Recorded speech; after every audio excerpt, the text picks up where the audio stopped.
Good evening, Jeff. How are you? I'm not getting any Yeah, there we audio. go. Sorry. Okay, okay, There we not go. good, good, good, I had it good. unmuted. I'm uh I'm gonna have to leave abruptly after my presentation. I don't know if you can hear the music in the background. No.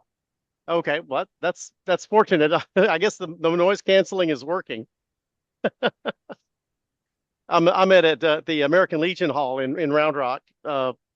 My buddy that I've been backing up pretty much a lot of 2025 called me up just a few hours ago and asked me if I could back him up tonight. Oh man. So thankfully the show starts about 8. Okay, okay, that's good. Well, you might want to mention that to Chris Yeah, I so did. that we could put you on Yes, very quickly. yes, Uh, Yeah, yeah, we'll I, be good. oh, good. Okay, thank yeah. you, Thank you, Chris. sir. I appreciate that. It's a bad timing on my part, but Yeah, well, I've just about Thanks. got my other presentation ready, but there's some additional technical things that I'm working on, like having to design and construct a bias T, since all the companies that had bias Ts, like hmm SGC and MFJ, are out of business.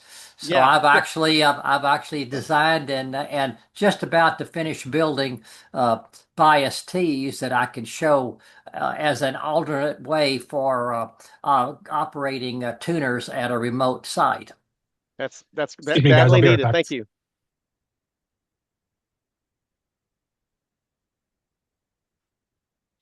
And I'm kind of next to a music a set of speakers. So if you can hear any music from me, let me know and I'll mute and I'll go to another room if I have to. I, I will. I'm, I'm partially deaf, but I don't hear absolutely anything.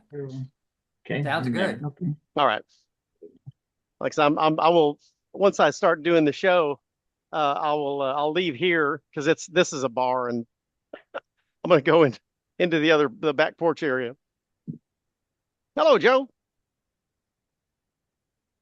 Oh, there we go. What do you say? Got your Weller 8200 Yes, it is. in This is soldering the lesson arm number 1. the armament for the What Me Worry And kit. Yes, I yes, wish yes. that the bottom of that picture was visible. It's not. It's got some bare AC wires Oh, plugged in to an outlet, yeah, that's very good.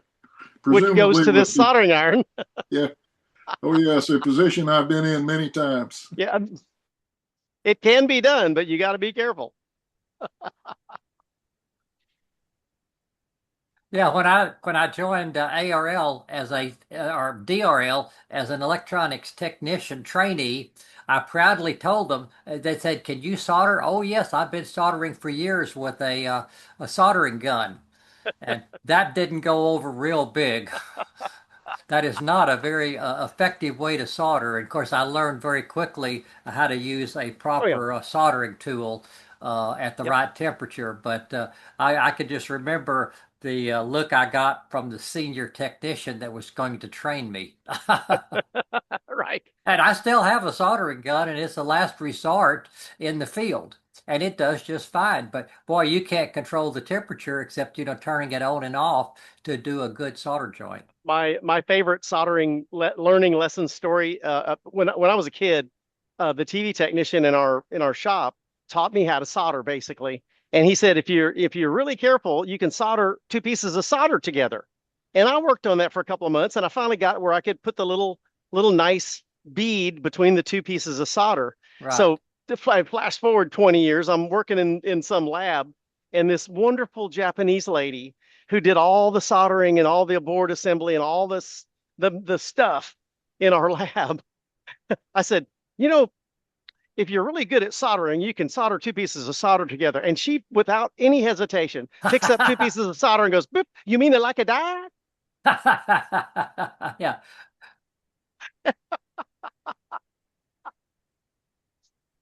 Her name was Kay. I absolutely love that lady. She was something else. Looks like we got a couple of minutes till 7, so I'm going to shut up.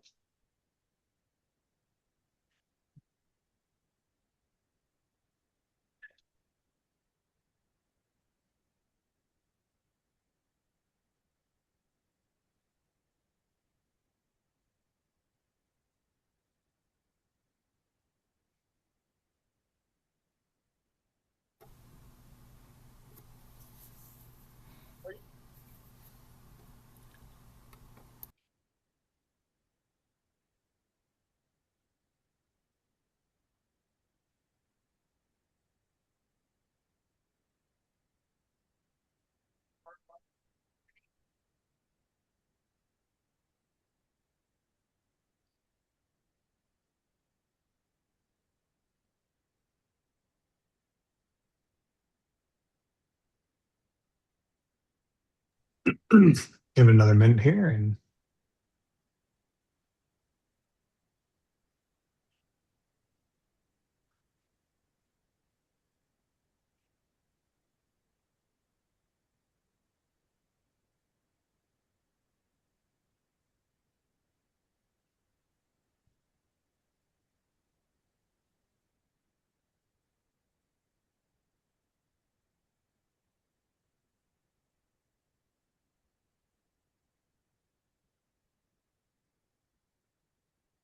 it's a small crowd tonight. All right. Well, we will Somebody might have warned him that I was presenting.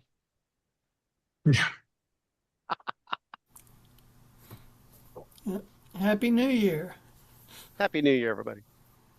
all So right. who is Well, responsible for the calendar on the website? that would be Groups IO and ultimately me. Sorry about today. Okay, well, it just has the second Tuesday of the month as the meeting time instead of the first Tuesday. Gotta fire that president. You might I'll also want fix to double that. check the time for the Zoom link. Everyone's a critic. Everyone is a critic. You know how this works. This is why I'm not seeking leadership anymore. All right. Well, we'll get started here. So, well, welcome everybody to a new year. Unfortunately, you all are stuck with me for another year. Sorry. Um, uh, but as always, any new members, guests? All right. Well, nothing heard. Any call sign changes, license upgrades? Oh, I'm a guest. Sorry. Oh, Um, hi. Hi. I'm Neil's daughter, Erica Obert. I currently have a general license, and my call sign is Kilo Oscar Victor, Foxtrot, or Kilo Oscar 6, Foxtrot Delta Victor. Well, welcome. Glad you're here. Thank you. Hope college is treating you well. I'm not sure if you're there yet or if you're in process, but Yeah, I'm currently a uh, sophomore. It is going pretty good. good. Well, welcome. We're glad you're here. Where are you going to school? I go to school at Cal State Long Beach. Oh, nice. Very cool. All right. Uh, Well, oh, oh, sorry. I am also visiting. I am also Neil's granddaughter. My call sign is KJ5BID. I've been a member for a while now. I just still have my technician's license, but yeah. awesome. Welcome. Geez, Neil's taken over the club. Maybe he should run for president. Oh, yeah, that's trying to be funny. My mom thinks I'm funny. Anyway. All right. So some news. I don't know if anyone saw the list. So Mark is for those of you who don't know, he's a COO of a business. He's doing all sorts of stuff, and to top it all off, he's going back to school to get a degree. I forget which degree. So he has resigned effective immediately. Well, I guess effectively the 4th, so 2 days ago. So he has done just phenomenal work, and we are very grateful for him doing that. Rex, KARX, who is a CPA, has offered to temporarily, and he stresses the temporarily, and that is totally okay. Just to help us kind of get everything together, get it ready for a transition, keep the lights on, as they say. If anyone is interested in volunteering or stepping up in a more permanent fashion, please give us a shout, AARC-officers at austinhams.org. We would very much love to hear from you. So would Rex, because Rex is just stuck for the moment. With that in mind, a new year, a new list of hams of the month, and a new graphic, courtesy of Gemini this year. But that ham of the month, I'm actually going to go ahead and give that to Rex this month. Rex very much stepped up when the club needed, despite his busy schedule of retirement in Mexico. Note the sarcasm. But we are very grateful. I don't know if Rex, are you here? Yeah, he's probably drinking margaritas. But anyway, Rex is going to help us out, but I do want to honor him as ham of the month because he really stepped up when when the club needed him to, and utilizing his CPA skills. So if you have nominations, please send them in. Just a quick note to me, President Austin Hams, call me, text me, carrier pigeon, whatever. With that, I'm going to change things up a little bit. Obviously, Rex isn't here, but if any officers want to have a few words, I'll give them the opportunity. So it's not the Chris show. But Lou, anything you'd like to share? Yes, good evening to the club and Happy New Year to everyone. For those that are not aware, the vice president for this club has typically done technical presentations, and that's what I do. I need help from you in deciding what technical presentations you want. I can either do them or prepare them or find someone that knows more than I do about the subject you're interested in. My expertise includes antenna modeling and antenna design, all HF. HF propagation, both NBIS and long range, but keep in mind that my ability to put up effective antennas is limited because of my HOA, but I have put up some serious antennas for the Texas military forces. So if you have subjects you would like to see me do, please email me immediately and I will work on that throughout the year. Thank you. Back to you, Chris. Thank you, sir. Zoe, are you here? Yep, I'm here, but I don't have anything. Okay, cool. For those of you who weren't at the meeting, Zoe is our compliance officer. So she's, again, another person who's stepped up to help the club, and we are very grateful. Rex is our master of coin temporarily. He's not here, but if he were here, I'm sure he would have some wise wisdom of things to share. Again, diving into everything, treasurer's report, Rex, there's nothing actually, even if he were here, there's really nothing to say at the moment. We have all of the accounts are ready to go to get shipped off to the accountant for our taxes. He will do that. There is money in the accounts. Everything, we're not going bankrupt anytime soon. So yay for us. With that, I will turn it over to Glenn for any kind of emergency updates. Or Okay. MCOM updates. No, hopefully no emergencies. No emergencies today, knock on wood. Also want to wish everybody a happy new year. Since the last AARC meeting, we supported the Decker Half Marathon, supporting the Austin Runners Club. Austin Runners Club was happy with our support. Operators out in the field seemed like they had a good time. We did get to practice using fallback frequencies, and that we rolled the communication trailer out there to support the event. We tested it Friday. Everything looked great. Sunday morning, the repeater in the trailer wasn't working as well as it was on Friday, so we got to practice fallbacks. Since then, it was identified that the problem with the repeater was in the duplexer. So the filters that are used to separate the transmission and the receive signals to keep them from interfering with each other. There was a bad capacitor that's been bad for who knows how long. Long story short, we are in the process of switching out that duplexer for the repeater with one that is mobile or is better for mobile situations. So apparently the one that we were using was more for base stations than things that move down the highway and get bounced around. Decker was a fun time, learning some stuff, continuing to exercise the trailer to make sure that it's in fighting shape when we need it. The full after action report about the Decker Challenge will be given in our January meeting, the fourth Tuesday of the month. Coming up this year, we've got Winter Field Day, which is going to be on Saturday, January 24th. Plan is to just go out to Phil's place on that Saturday, just do a one afternoon or afternoon evening event. The goal is to test out some different HF field antennas. So a bunch of us have field antennas that we haven't practiced with as much as we could, or took out in the field, and some of them were working better than others. So the goal, instead of chasing points, is to try out field HF antennas and learn from each other. People want to chase points. We're not going to be against that, but that's not going to be the focus for us this year.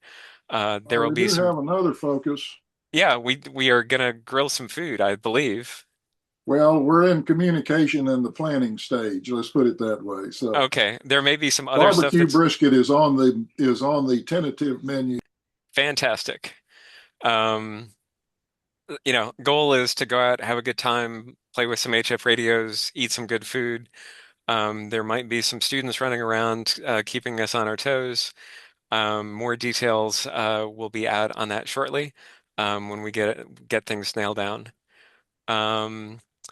Next up, I was wrong at breakfast this last Saturday. Skywarn training, which had been canceled at other National Weather Service offices last year due to budget cuts, is on for our local National Weather Service office. They're going to be giving a severe weather and flood training or information presentation that includes the Skywarn or weather spotting on Saturday, February 28th. So we are thrilled that they're continuing on the Skywarn training tradition. More stuff coming soon about the MS-150, and we are reconfirmed at the Northwest Rec Center. So we'll be continuing to do in-person and online meetings through 2026. Any questions about amateur radio stuff in Austin? Okay, nothing heard. Back to you, Chris. Thank you much. Roy, are you here by chance? All right, nothing heard. Rolf, are you here? Okay, no Rolf. That's okay. I think the big repeater news from excuse me, would have been about the mobile repeater. So yeah, and we have a new one on order. Actually, should be here tomorrow or Thursday. So FedEx willing. All right. Oops. Yeah. So a couple of new things. So a lot of people sent me emails. We were having payment issues with Wild Apricot. Wild Apricot, for those of you who don't know, have been the bane of the existence of the club, costing us about $2,000 a month. Or excuse me, a year. Sorry, not a month, a year. So we've gone ahead and exported everything, terminated it, and we've moved everything over to Stripe. The payment, everything was moved over. Members won't be bothered until their year is up, and then it'll start pestering you to put your credit card information. We don't store that. So you'll need to put their credit card information in. AutoPay works now, so fantastic. The Greenwood saga, the Greenwood oil saga, is finally come to a close. We did a site survey. We did all the investigations. As it turns out, over time, through a settlement with the state of Texas, James Greenwood's oil field slowly trickled back into the hands of the state. So there was some residuals, which caused a lot of confusion. We traced those down. It was just leftover of what was settled for the state. That is done. That is over. So the club has received all of their funds, which is good, and that matter is settled for forever. We have everything archived, so hopefully there won't be any questions again. As Lou was saying, we really could use suggestions for meeting topics or guest speakers to come in and talk to the club about really, anything ham radio, emergency communications. I'm working on, just so you know, and no promises. Chief Kidd from TDM might come and talk. Also, Hunter Williams from the news guy. I cannot remember. I think he's KView or KI. I cannot remember which one. But yeah, I'm trying to get him to come talk. So those should be more info coming. But just FYI, if you've got suggestions, we would love to help them. The brain trust sometimes runs out of ideas. So please, any suggestions? Um, Again, upcoming events. I can't emphasize enough. The Waterloo Breakfast on Saturday is a wonderful time. We all hang out. We have a good time. Jeff runs Elmernet Saturday evenings. That is if you have questions, comments, anything, and sometimes Joe runs it and he does a great job, and Ernesto also a great job. Every so often, Jeff's gotten so desperate, he asked me to do it once and I wasn't around, so you all are very lucky. But maybe someday I can hope. Yeah, it's easier than it looks. Yeah, I know, right? Sure it is. I don't know how you do it. And like Glenn was saying, we do have Skywarn training coming up. You must register for it as a reminder. So, and as always, see the SwapNet newsletter for more, or go to SwapNet, even better. With that, again, I want to be mindful of time. Jeff's under a little bit of a time crunch. I had one. I've got a hard stop at 8. Yeah. So go ahead. This is Rick K5FNI. Don't forget the CWNet on Thursdays at 7 p.m. on 7065. Yes. I think that's in my calendar on the newsletter. I'm pretty sure. Oh, it is. But I'm just saying, if we're talking about things that happen here, I thought I'd throw that in there. That's it. No, thank you. I sadly, fortunately for me, CW is no longer a requirement. And sadly, it is not a skill I've been able to pick up on.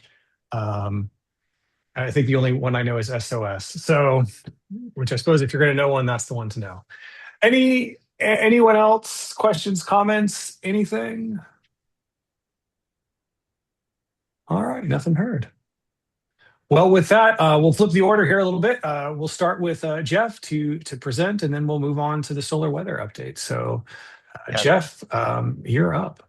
Okay, I'm going to hit share here and see if I can share my desktop here.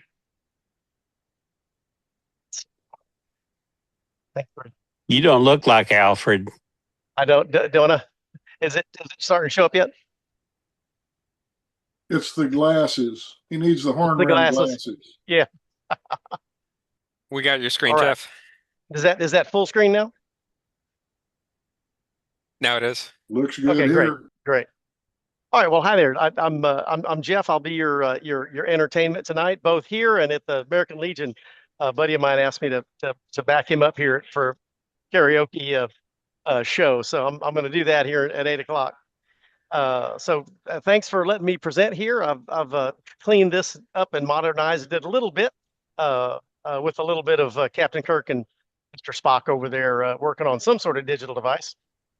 A little bit about me. I've been from a little mom and pop and son electronics repair store in San Marcos, Texas. Started at 1976, and that's kind of where I cut my teeth on learning this stuff. Oops. I attended DeVry Institute of Technology in the late 70s, and that first year of the 80s, I joined up with Motorola in 1981, went through the Freescale NXP changeovers, and I still impersonate a double E or an ME every once in a while, and occasionally successful at it.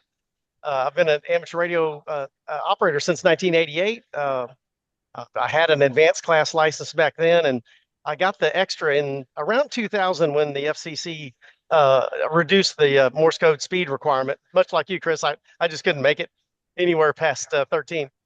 I married one of my students, Lori KM5MQ. She got extra before I did. We're thinking 1999, but I don't remember exactly what year. But it was definitely before then, and back then the club gave me no end of hearing about that. I retired in 2023 after 42 years as a senior engineering technician. Ham radio, I think, was a big part of my success in doing electronics in general, and advising and teaching and making changes for the company. I still enjoy tinkering and teaching EM and radio stuff. Ask anybody, pretty much. And I'm doing a little music thing here tonight, singing and entertaining. Being the center of attention. Anybody surprised about that? I love to metalwork, woodwork, and stuff like that. So this is kind of my thing. A bunch of disclaimers here. This is not an intricate look and every single thing there is to know about digital comms. It's just kind of fun history and kind of an overview of what I really consider really fascinating and incredibly powerful digital modes in our hobby and in our service. We provide some really important digital communications in times of emergency MCOMs. It's definitely not a how-to guide or any sort of digicom for dummies or anything like that. It's pretty light. So, and I am definitely not your Digimode technical expert. I play with it a little bit. I occasionally we've hooked up some FT8 stations on the field day side and had a lot of fun with it. But I am not full of final answers on any of this stuff. A whole bunch of this presentation comes from the web. I've tried to assign where I knew exactly what pages they came from.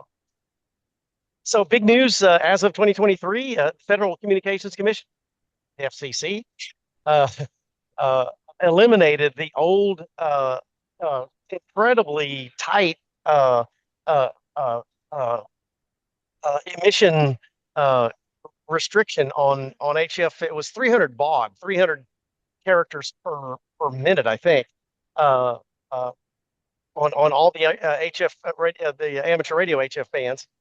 They've actually instead of symbol rate, they've changed it to 2.8 kilohertz bandwidth, so we can do whatever we want to inside of that 2.8 kilohertz bandwidth.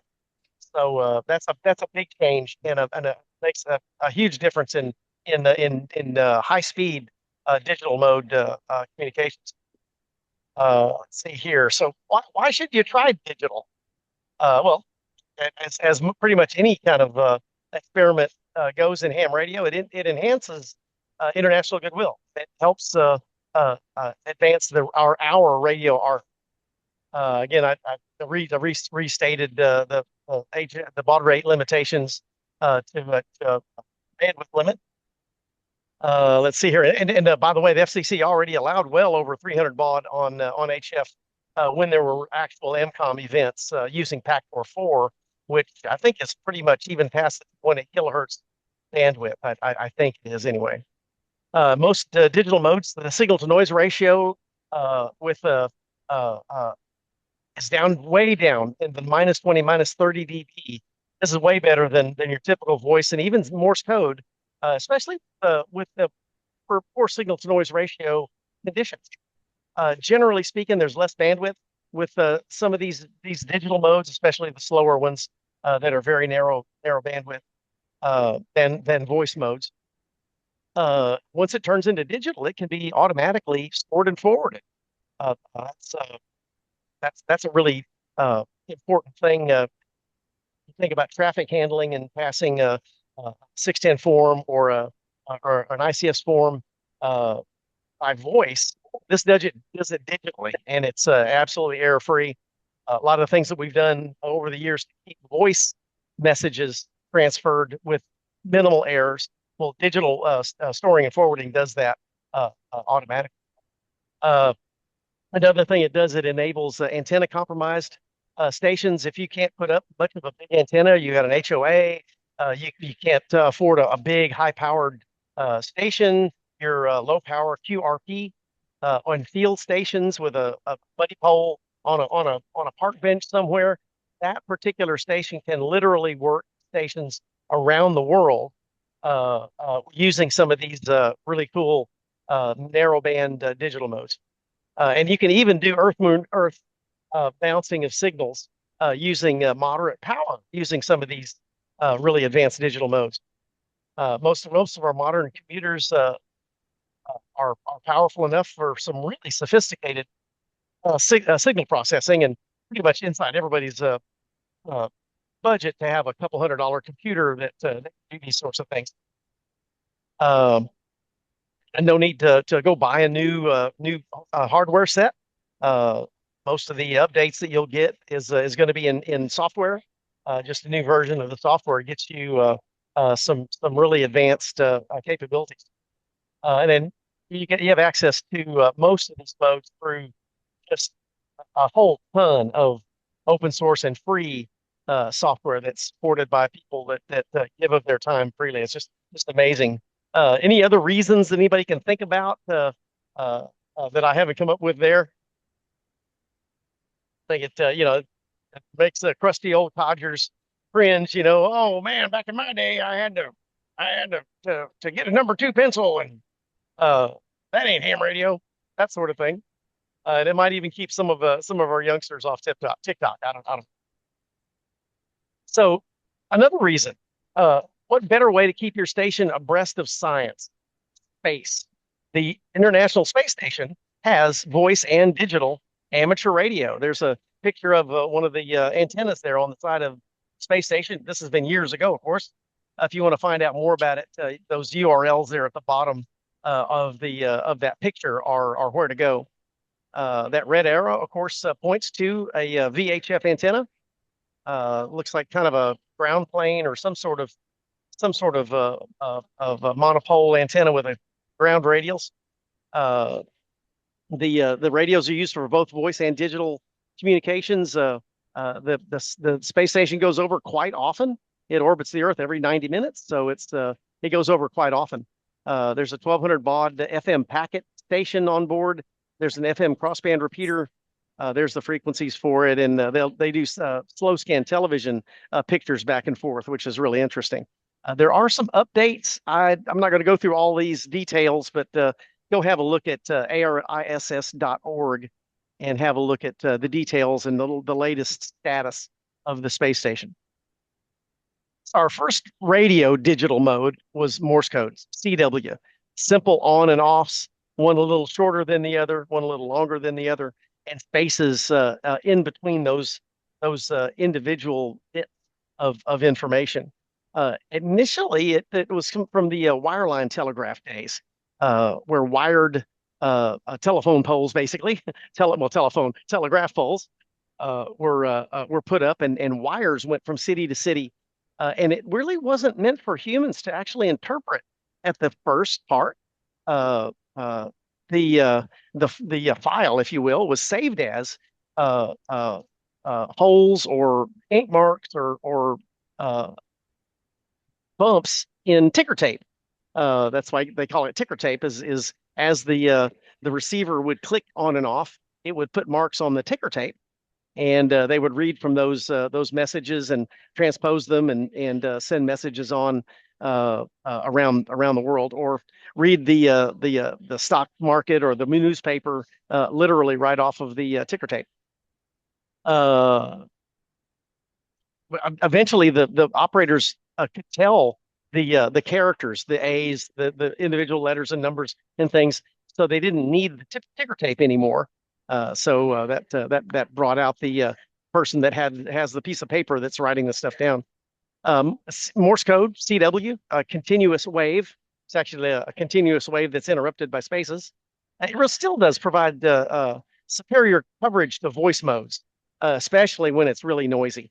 And I like to point at some of the advantages of narrowband Morse code. That compares to a whole bunch of narrowband digital modes. And in my mind, CW Morse code is still superior to these things in certain ways when you contrast to modern digital modes. You can use very, very simple transmitting receiving gear for Morse code. Compromised antennas work great with Morse code. You don't really need a computer or any software to copy or send Morse code, because that gray matter computer is where all that stuff gets encoded and decoded. So our first generation digital modes, real live digital ones and zeros sent over the air, or even some cases on wireline. Radio teletype, RTTY, in the 30s to the 60s. This was really the first widely accepted mode. It initially used these great big several 100-pound typewriters, basically mechanical encoders and decoders. N5MHI Jan is an expert on those things, and talk to him at breakfast one of these days about those monsters. Commercial ready stations were in service in Hawaii there in April 1932, and San Francisco to New York City by 34. The U.S. military used during the 30s, and of course widely expanded during World War II. packet radio, which it refers to the packet is a data burst. So you use the frequency for only a few hundred milliseconds, sending your signals in bursts. The original packet switch data networks were just exactly like the early days of digital internet TCP/IP sorts of efforts. And ham radio operators were big part of those things. And then amateur radio used those protocols starting about 1978. AmTOR, amateur teletype over radio. This was the same sort of thing as kind of a marriage between radio and packet. It added a little bit of error detection and correction. Apparently, it was developed in '78 by a guy named Peter, G3PLX. Let's see here. And the first contact was made in 1978 with G3YYD on 2 meters, apparently. That'd be a good story. And another neat story about this, it was coded up on a homemade Motorola 6800 based microcomputer in assembly code. That I would love to see that code. Not that I would be able to figure it out, but that would be neat to see. PACTOR, here's where we start to get more modern features, advanced forward error correction and automatic repeat request. Currently the upward higher speed versions of PACTOR require a proprietary TNC and licensing. PACTOR 1, I think, is still open without licensing, but some of these other versions of PACTOR, that's where you need that licensing and fees and stuff. Sorry. And speeds can go from 20 bits per second to 9 kbits per second. Yes, I restated PACTOR other than level 1, not open source. There's a competing product called Winmore, similar to PACTOR without the expensive TNC or licensing. And there's a whole bunch of other recent modern protocols. I'm not really familiar with any of the new ones. Good old packet radio. I cut my teeth with good old packet radio back in the 90s. Was very early at adopting APRS, which I'll talk about here in just a minute, but just kind of a legacy mode. We still use packet, but there's more advanced versions of the software. APRS is near and dear to my heart. This is automatic packet reporting system. It not only provides positional data, but you can send short messages, emergency location, emergency at my location sort of signals, everything okay here, I'm en route, no status report, things like that. And then these sorts of things are included in a whole bunch of these modern digital modes, letting you squawk that you have an emergency without having to get on and call CQ and get a net control operator's attention. It does it automatically. We use APRS, I guess in the middle, Yaesu Fusion and ICOM D-Star radios. They have their own kind of version of that. It calculates azimuth to other stations and the range from other stations. Really, really cool if you need to turn a directional antenna, for instance, somebody. We use APRS for locating support in emergency vehicles, runners themselves, bicycles, model rockets, even balloons use APRS to track their progress. And search and rescue, marathons, special event races, and severe weather reporters. The National Weather Service really loves it when they know exactly where we are when we do our reports. APRS data is also used to indicate VHF propagation. If you've listened to some of my nets, I usually mention something about VHF propagation being enhanced or not enhanced by looking at this vhf.dxview.org site. The system establishes a baseline of normal range for APRS stations, and then when that range gets exceeded by a certain amount, it starts to paint the map a different color, indicating there's enhancements in those particular areas. And even purple, indicating there might be some E-skip, a really, really long range E-skip. And VHF contesters and rovers use this sort of data extensively to find out where those tropospheric ducting events are going on. So they can turn their antennas or drive over there and be part of it. This is kind of what an APRS tracker looks like.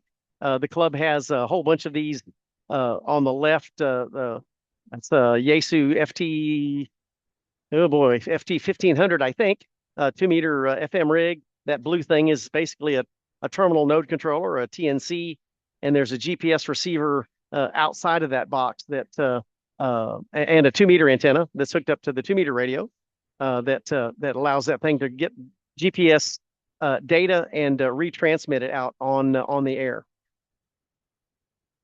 There's a whole bunch of APRS activity. I won't bore you with the details of that, but the colored blocks are where the really intense areas of APRS activity are. This is an ancient map. I need to update that, but it's probably from the mid 90s, I would think. I don't see a date on it, but anyway, it's old. Here's another. This is only a few years old. I did this presentation for the at the Shirts Hamfest one year and showed the activity around San Antonio for the folks down there. Here's some APRS links. I've given Chris a PDF of this presentation, so don't bother copying that stuff down. It'll be on the site, and this meeting is being recorded. So those are some APRS links. So on to the second generation digital modes, the PSK31 or phase shift keying 31 hertz is kind of what that stands for. And a bunch of the derivatives are the follow-ons from that. Check out dxzone.com for all of the various versions of this and a whole bunch of other things. There's a whole bunch of modes that I'm not really familiar with a whole lot of other than the names. Olivia, Contestia, Throb, MT63. I don't know what ROS stands for, but a whole bunch of other ones. Every one of them has good, bad, and ugly about them.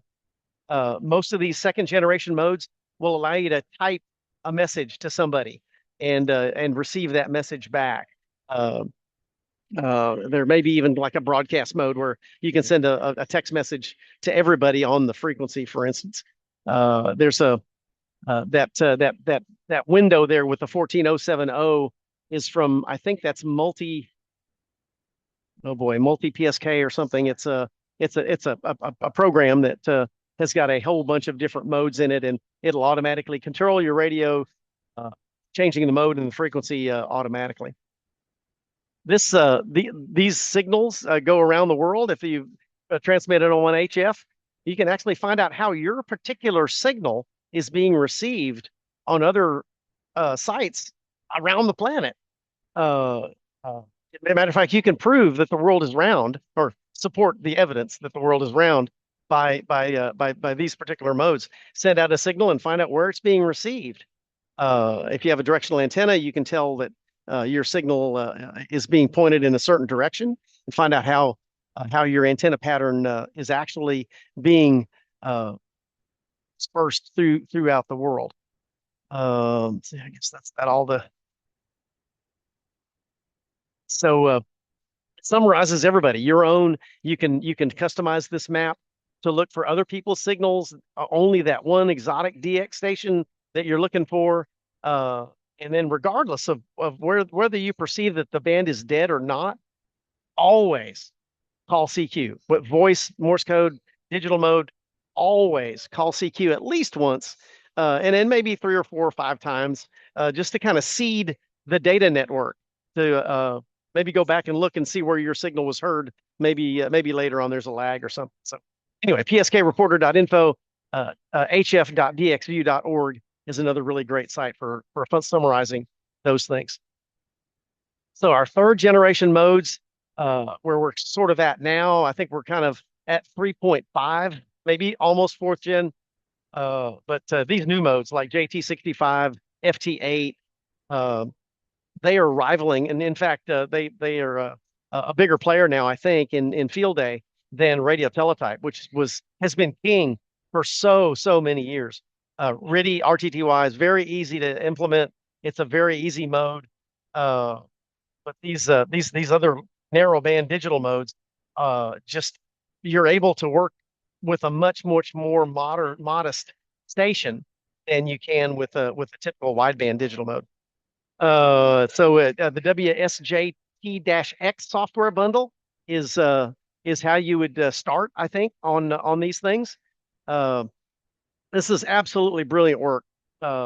It's a very, very narrow transmit bandwidth, and then even a farther narrow receive bandwidth. Software algorithms use the sound card data and filter it way down into this incredibly narrow slice. It's kind of like it is. It's a sort of like a software defined radio in a manner of speaking. Certainly, it's a software defined audio decoder. So here's some of the bandwidths in that blue rectangle there, just like regular carrier Morse code, tapping along at maybe 15, 20 words a minute. It's got a little bit of bandwidth to it. Some of these really high, I should say low signal noise ratio modes like Whisper, WSPR, J19, and so on. Very, very narrow bandwidths, terrible to a CW station. And then some of the faster ones, a little wider bandwidth that FT8 has, about 50 hertz. Let's see, on with the show here. These, we'll talk about frames here in just a little bit. Most of these modes, and a lot of people have heartburn with, these are really contest angled modes. They're really only there to communicate your call sign, your signal strength, and 7-3, good luck, and you go on to the next contact. There's some other new modes that have come along that are more keyboard to keyboard friendly, at least as of 2024. Some of them allow the little free-form text format, so you can actually communicate with somebody keyboard to keyboard instead of just a certain number of very limited characters. Hey, Barb. So anyway, these things are still under development, but they really look like they're going to be the next communications mode anyway. So what do you need for digital? Pretty much everything is in your shack. For an HF rig, you just really need a single sideband capable transceiver. Most of the modes use upper sideband. Any modern personal computer running any OS, really, Linux, Mac, Windows, some sort of audio interface. If you're looking for a linear audio interface, just the acoustical coupling from your computer speaker to I should say from the radio speaker to your computer's microphone is good enough to start decoding. So you can start there if you want. See here, a PTT switch of some sort of an interface. You can do your own. There's automatic ones that will work with the CAT, computer automated tuning, and CIV. I think that was computer interface number 4. I think for ICOM, that is really preferred, is automatic PTT switching and interfacing to the computer. And you really need to kind of electrically decouple the transmitter from the computer. You'll pick up some hum and EMI and stuff like that. So that's kind of to be expected. There's a whole bunch of new radios that feature a built-in USB sound card, and you just basically hook up a USB cable to the back of your radio, and you're way more than halfway there. So that really simplifies things a lot. There's a whole galaxy of free software available. FL Digi, that's what I was trying to think of earlier. It's got RIDI, PSK31, a whole bunch of other ones. Check out dxzone.com for that. You can just get on Google and Google best SST software, and you'll come up with things like MSSTV and a whole bunch of other hits if you're looking for slow scan television. There's WSJT that includes a whole bunch of these modes. JS8 call, it's a variant of FT8 that it's conversational in intent. Multi-PSK, mixed W. Like I say, I'm just mentioning these modes. I'm not going to go into a bunch of detail on them. Ham Radio Deluxe is a great way to get digital radio modes into your radio.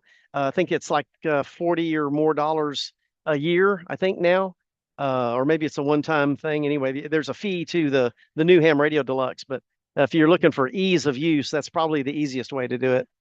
Whole bunch of software code is available if you're a coder. Uh, there's an active community. It's really great knowing that your favorite software, at least open source mode, won't be abandoned or sold off to a big corporation. I should put parentheses necessarily on that one. All praises to Joe Taylor, K1JT. He's a digital mode guru, real live one. He did the very first mode that he developed was JT65, Joe Taylor 65. It was absolutely designed for Moon, Earth communications. And you can do HF weak signals around the globe on some of these really, really low frequencies, really low power, and very weak signals, literally propagate around the world. The most popular now is FT8, I think. Initially, it was designed for sporadic E, but everybody's using it now for low frequency, medium frequency, and HF DXing.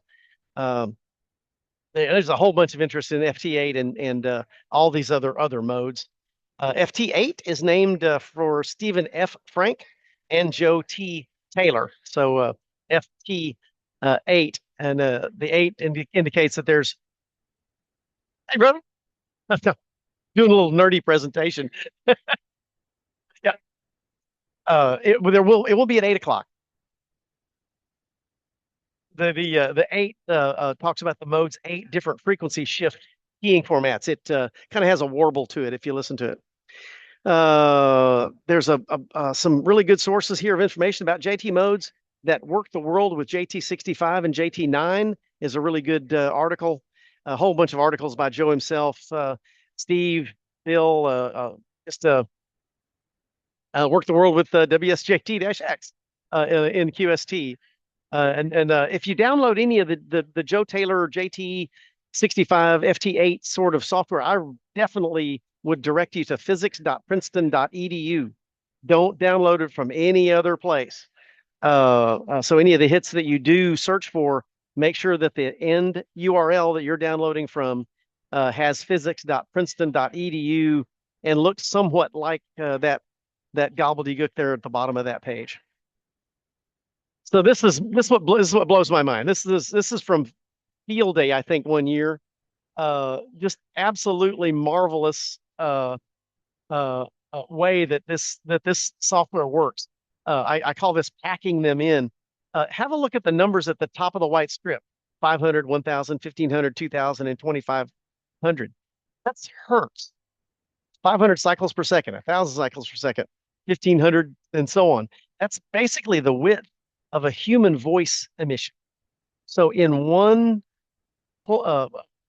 area the size of a human voice, there's got to be at least 30 QSOs going on all at one time on that 14074. It's just a little 3 kilohertz slice of the 20 meter band. This just blows my mind. Let's see here. I already can see the frames, right? The little transmit and receive frames where one signal, one station transmits while the other station is receiving, and then the transmit receive cycle switches. So the other station is transmitting during that other time. That always it just amazes me about that.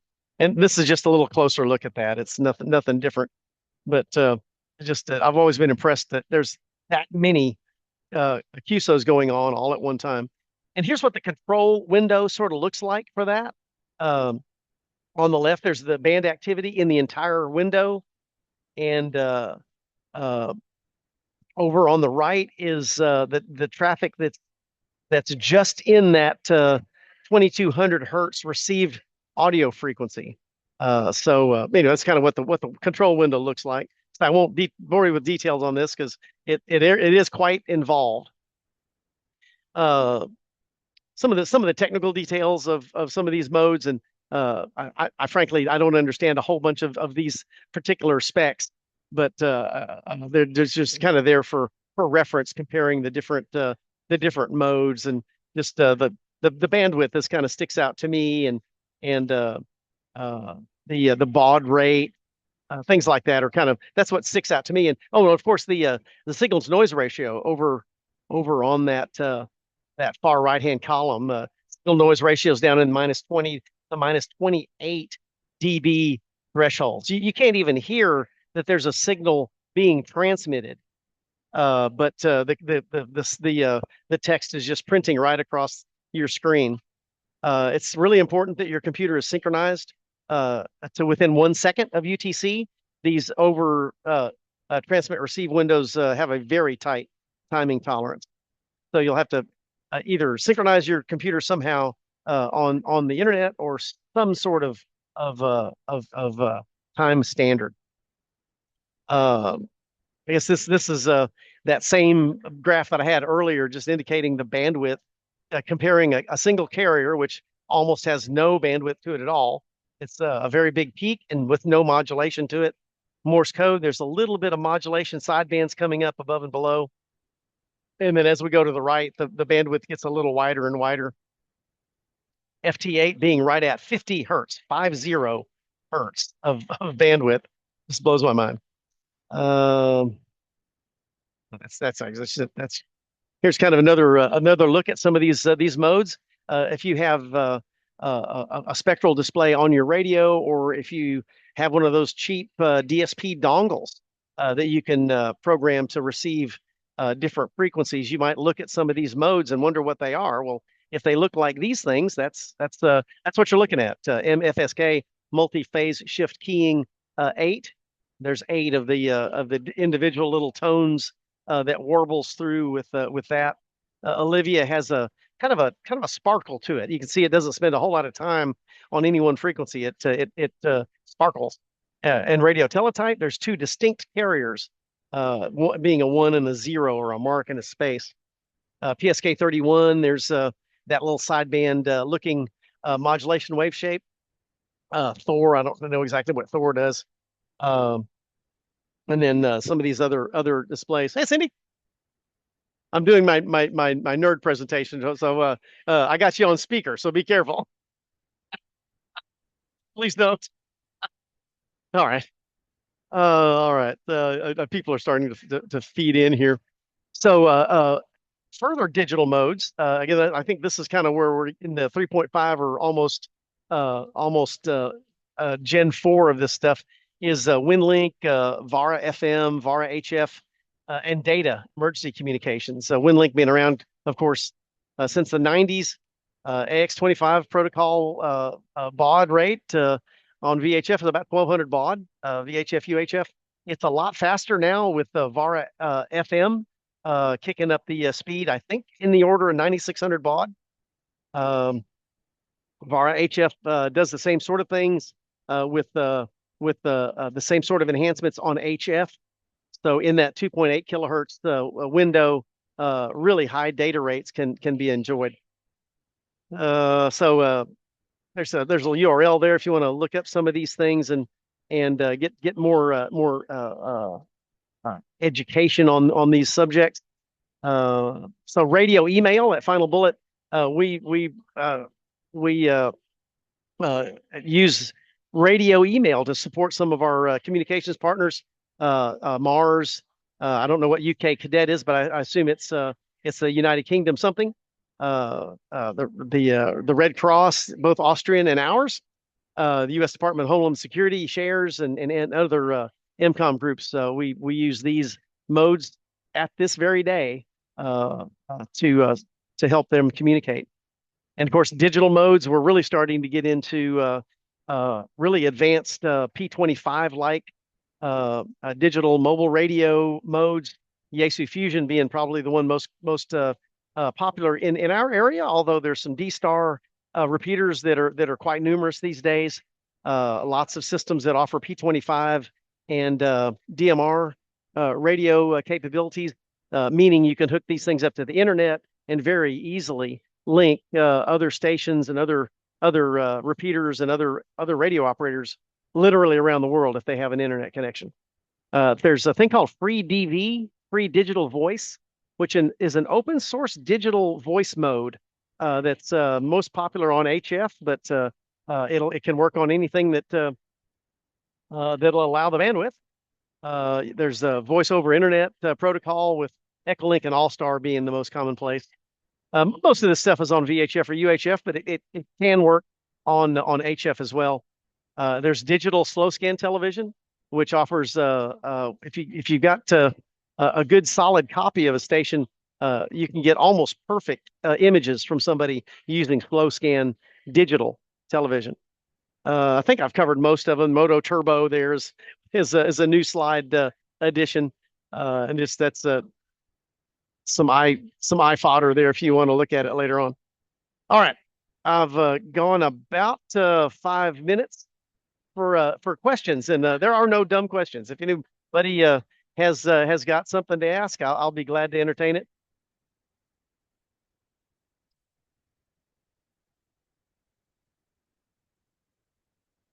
All right. Yes, I have. Yeah. I have one. Yes, sir. Let's Yes, see. sir, Rick. Rick K5FNI. I'd like to know if there is Linux support for all of these or any of these. Yes. Okay, and the question on 40, 80, and 160 meters is, do you still use upper sideband or can you use lower sideband there? It's most common to use upper sideband, but there's no restriction on the sidebands. Okay, I just wondered if it followed the normal sideband.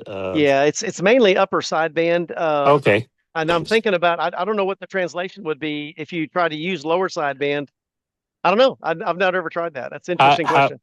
Do you have any clue if that site you originally quoted tells you where to go to get the Linux? Oh yeah, yeah.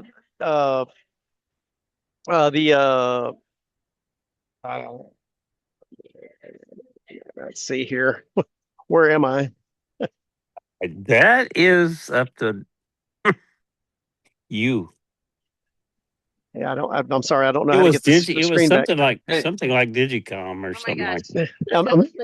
I'm doing. Yeah. Okay, that's all I had. Yeah, I'm sorry. I can't recall off the top of my head, but let's see. Is my screen still visible at all? Yes. All right. I know it's up here somewhere. DXZone.com has got probably the most complete listing, and the other one would be that WSJT-X. Their most common interface is Windows, but I know that they have other OSs as well. No, there's most all of that code, Jeff, runs on the three usual operating systems. Yep. All right, well, that's it for me. I need to transition over to my my other alter ego, and I'm gonna try to unshare here. Not sure I know how to do that from here. While you're doing that, just thank you so much for doing this presentation. I know you're busy You're very, tonight, very so welcome. thank you. You're very welcome. Okay, I'm going to unshare. Did I unshare? No. Negative. But I think that's okay. I think you could just, Lou, it's up. You're up for the solar weather, so I think you could just take it over. Okay. Thank you, Jeff. Thank you. I'm going to go ahead and log out just in case I'm holding something up. 7-3, everybody. 7-3, sir. Lou, you ready to go? Yes, I'll see if I could share. Okay, great. Okay. Says you're sharing. Don't see anything yet, though. There we are.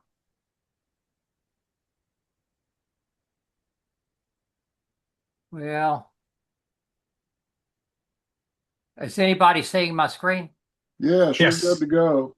Okay, I need to get it to full size. Or does that look full size to everybody? Nope. No, not yet. Okay, let's see.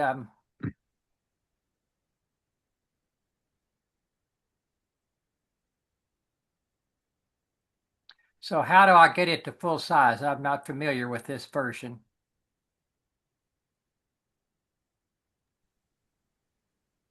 I think if you go that one, click that. Oh, there it is. Okay, gotcha. Gotcha. Okay, good, good. Thank you. Well, good evening to everyone. This is Lou, IFQ. This is going to be solar weather. And why we worry about solar weather is the ionosphere is what we use for HF communications, and we are completely dependent upon solar weather. Solar cycle 25 progress as of October 26th, 2025. Solar cycle 25 is by far still functioning well. You could see we're just right below the maximum peak, both the sunspot number and the solar flux, which are interchangeable mathematically evaluations of how the F2 layer and the other layers in the ionosphere actually behave for HF radio. I prefer to use solar flux, but some people do use the sunspot number. But in both cases, you could see we're still near the maximum. Uh, Things have been quiet, although the solar flux index is high at 154. The 3-day geomagnetic forecast is for quiet conditions through January the 8th. We are probably going to have more geomagnetic activity, as I'll discuss, due to coronal hole activity. As the geomagnetic field of the Earth is excited by the sun, it actually causes more noise and interference. So we'll talk about planetary K indexes and how that is important. There's been no flare events in the last 72 hours, although throughout the Christmas holidays we've had some serious high flare activity, but for the moment things have quieted down. This is the quiet disk. As you could see, all of the sunspots are beta, which is a very quiet state for the sunspots. So the X-ray background is a C3.1. The probability for M flares is 40%. For X flares is 10%. If you have an M or an X flare directly overhead, it will cause a radio blackout at your location. So sunspots. This is a magnetogram showing the active sunspots. The change in color at each sunspot designates whether the magnetic field is going into the sun or coming out of the sun. These are all very simple sunspots. When the two magnetic fields get close together, that will produce a magnetic arc, which you could sort of see a little bit of activity on 4334. A magnetic arc is what produces a solar flare and can produce a radio blackout and or a coronal mass ejection. So it's an important thing to watch. We use an effect called the Zeeman effect, which was actually developed in the late 1800s, which allows the optical determination of magnetic polarity on the sun. So, solar X-ray flux 4 through 6 January. This is only good for 3 days from NOAA. You can see the radio blackout threshold.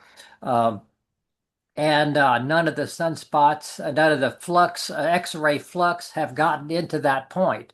So the X-ray flare classes are shown on the right.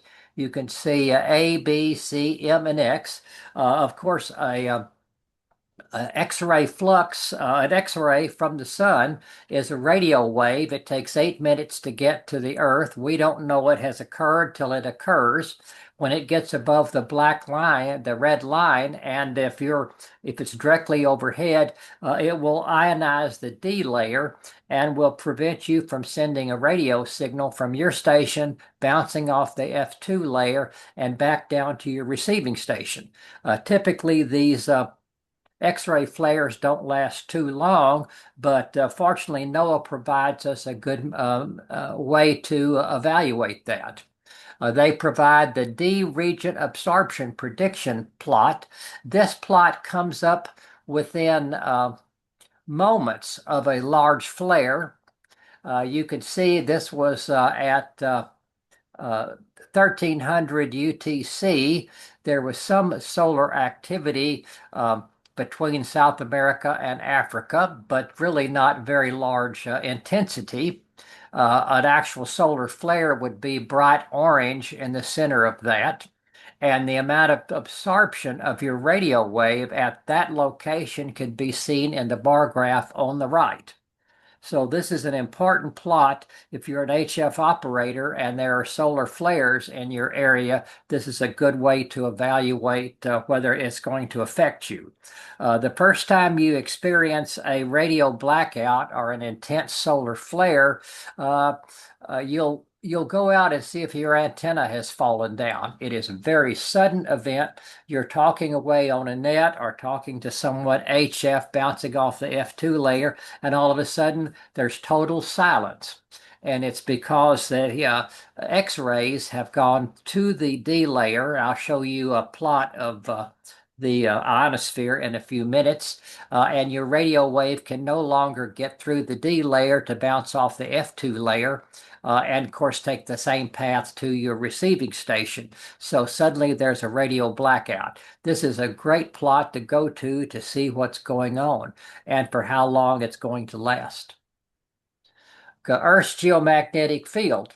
The Earth's geomagnetic field, when it fluctuates, can increase the absorption of your radio wave on the way to the F2 layer and eventually disrupt the whole process.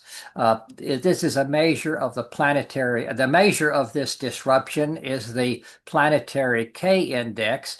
This is a 3-hour average of 13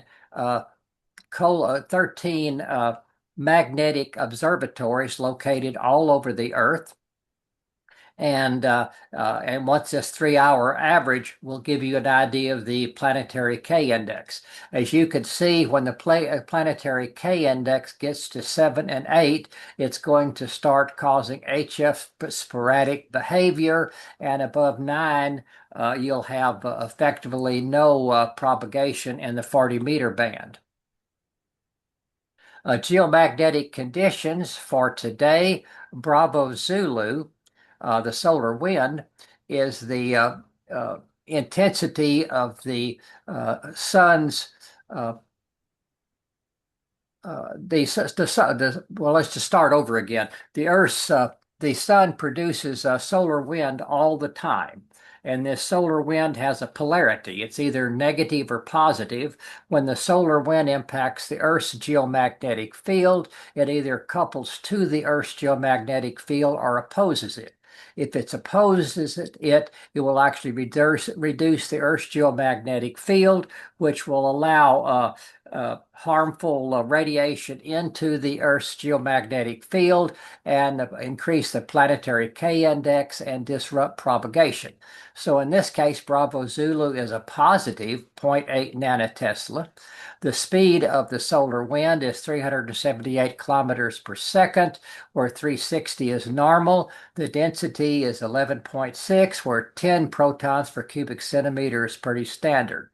And this is all from the NOAA Discovery satellite, which is an L1 Lagrange point satellite. Disturbance storm time, DST, is the magnitude of the equatorial ring current. This is a good measure of the intensity of a solar storm. it typically can get to be minus 100 to minus 200. In this case, it's a positive 17 nanotesla. So the ring current field is very small and is not going to affect the Earth's geomagnetic field. I've shown a plot at the bottom. And finally, the geosynchronous GOES 16 satellite, which is a weather satellite, but also has magnetometers aboard it, and it measures the Earth's geomagnetic field fluctuation.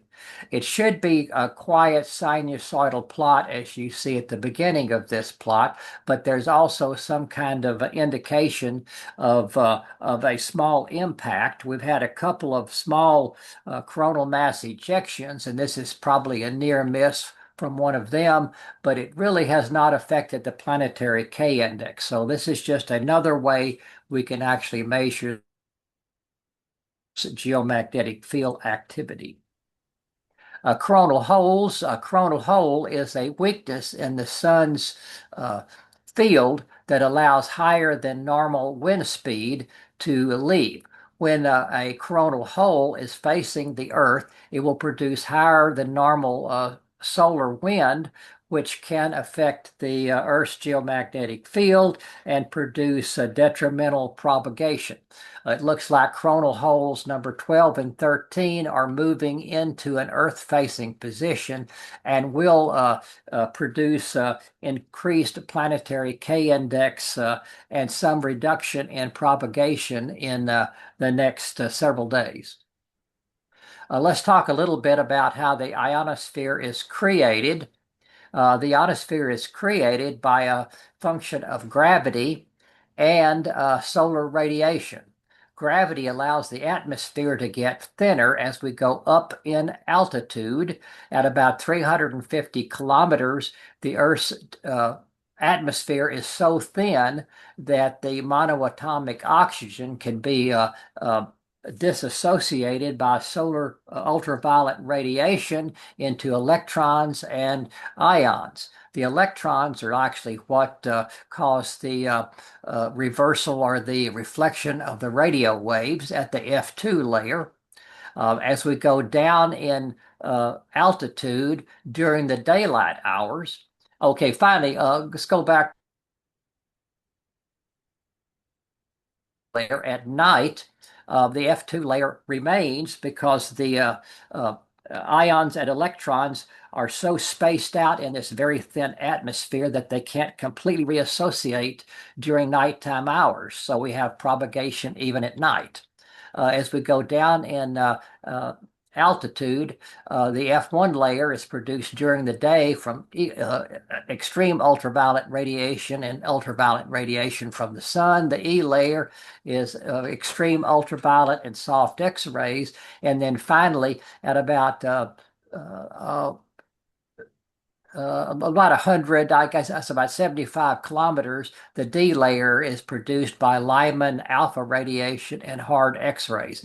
This D layer, when it gets excited by extra solar radiation like an X-ray flare, it is what absorbs your radio wave on the way to the F2 layer, and then what gets reflected gets reabsorbed again by the D layer. So very quickly, the D layer can produce absorption that will prevent X-ray, which will prevent communications until it recombines. And notice the D layer is down at a low altitude, so as soon as the X-ray radiation from the sun dies down, the D layer will recombine and mostly go back to a low level of absorption. Also, at night, the D layer disappears completely. And so then it's no longer a problem at night. How thin is the atmosphere at the F2 layer? Well, if you look to the left, you'll see the International Space Station. It orbits at 400 kilometers. So the F2 layer that we use every day for HF communications is just about 50 kilometers below the International Space Station orbit. We use Austin, we use ionosondes to probe the ionosphere and determine the optimum frequencies for either near vertical incident skywave propagation or long range propagation. Austin has had an ionoson, uh, but for some reason it has stopped generating ionograms uh, since December 15 December 2025 at 0100 Zulu. It abruptly shut down. I have attempted to request information from ARLUT. I'm a former employee there, but so far my requests have gone unanswered. I suspect this is their scheduled shutdown and they just haven't admitted it to me.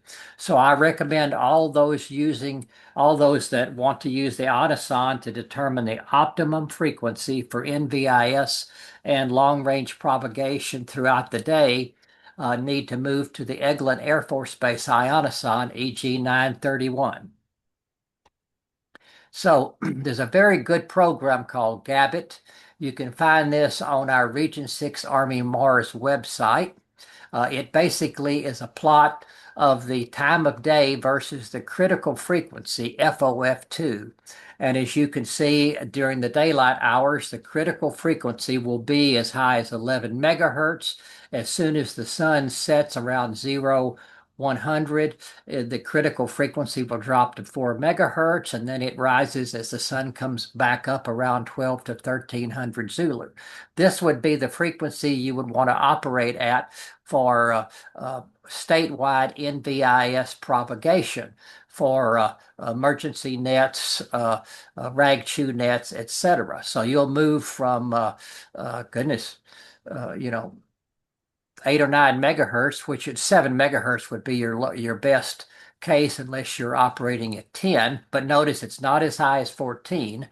So for amateur use, you would be at 7 megahertz during the day, and then you're going to have to drop down to 80 meters at night for the same kind of statewide propagation. So very important to know what the critical frequency is. I will be doing a presentation next month on NVIS antenna propagation. You can also look at the individual ionograms. Not as much information, but very detailed. You go to the DID base at the website shown, select Eglin Air Force Base, and then select the date, day of the year, time, etc. And you can end up with the Eglin Ionoson today at 1445 Zulu or 0845 Central Daylight Time, and you can see the frequencies around 9 megahertz, which is what we saw on the Gabbit plot. Now, the turns out that Eglin Air Force Base Ionoson is, of course, east of Austin, but about the same latitude. So the sun angle is the same, which makes them pretty much operate the same, except that what happens to the ionosphere over Eglin will occur over Austin about 45 minutes later. So you have to actually do a time shift. Since longitude and time can be converted to time. So we're looking at the Eglin FOF2 45 minutes earlier to see what is going to happen over Austin. And keep in mind that the most rapid change in the FOF2 occurs as the sun is rising and setting, morning and evening. During the day, it's going to stay pretty steady, but in the morning, nets need to be moving up in frequency very quickly or down in the evening in order to maintain NVIS propagation. So I think I'm not sure I gave this presentation last time, but let me go ahead and reiterate. Cycle 25 is not dead. Using the Northern California DX Federation beacons, these are 100-watt beacons located all over the world. They're synchronized with GPS. They're omnidirectional stations. They transmit 100, 10, 1, and 0.1 watts in quick succession. They do send out their station in Morse code, but there's programs like Pharos that would allow you to analyze this automatically. So this is a good way to look at worldwide propagation over a 24-hour period. I did this for several days, and I use a receiver, an omnidirectional gap Titan antenna in my backyard in South Austin, running a program called Pharos, and a transceiver that is controlled by the Pharos software, changes the frequencies automatically, changes the gain, etc., to give me an optimum signal operation. So I can go into much more detail for those that are interested and have done presentations on this receiving system and the Northern California DX Federation, but now I'll just show you the results from September. So this is the beacon logs on 26 September 2025. The call sign is in the upper left-hand corner. Time UTC is across the top, and then the frequencies are shown in each little block. So if you look at 4U1 UN, that's at the UN building in New York, you can see how propagation from 14 to 28 megahertz was received. I have Canada, Western California, Hawaii, New Zealand, Western Australia, Japan. I even got a couple of hits from the Russian station, Central Africa, Israel, and then 3 stations CS3B in the Atlantic, and then a couple of 3 stations in South America. So as you can see, different times of the day on different frequencies, these little 100-watt stations were omnidirectional stations were easily received in my noisy backyard without any trouble at all. So cycle 25 is live and well, and propagation for relatively weak stations works perfectly. So solar weather, where is solar weather available? Region 6 Army Mars website. You click on menu and then select solar weather. You could get the Gabit URLs for Eglin shown automatically, and then you could go get any Gabit Anasan anywhere in the world. I have several other sites shown at the bottom. My favorite is solarham.com now. And this is my favorite, an excellent weather site. Highly recommend it. I recommend supporting this Canadian ham. Huge amounts of information, and I highly recommend it. Spaceweather.com is an old standby, but gives you the same kind of information and has really nice aurora pictures, as well as a different way to look at solar weather. Are there any questions about solar weather?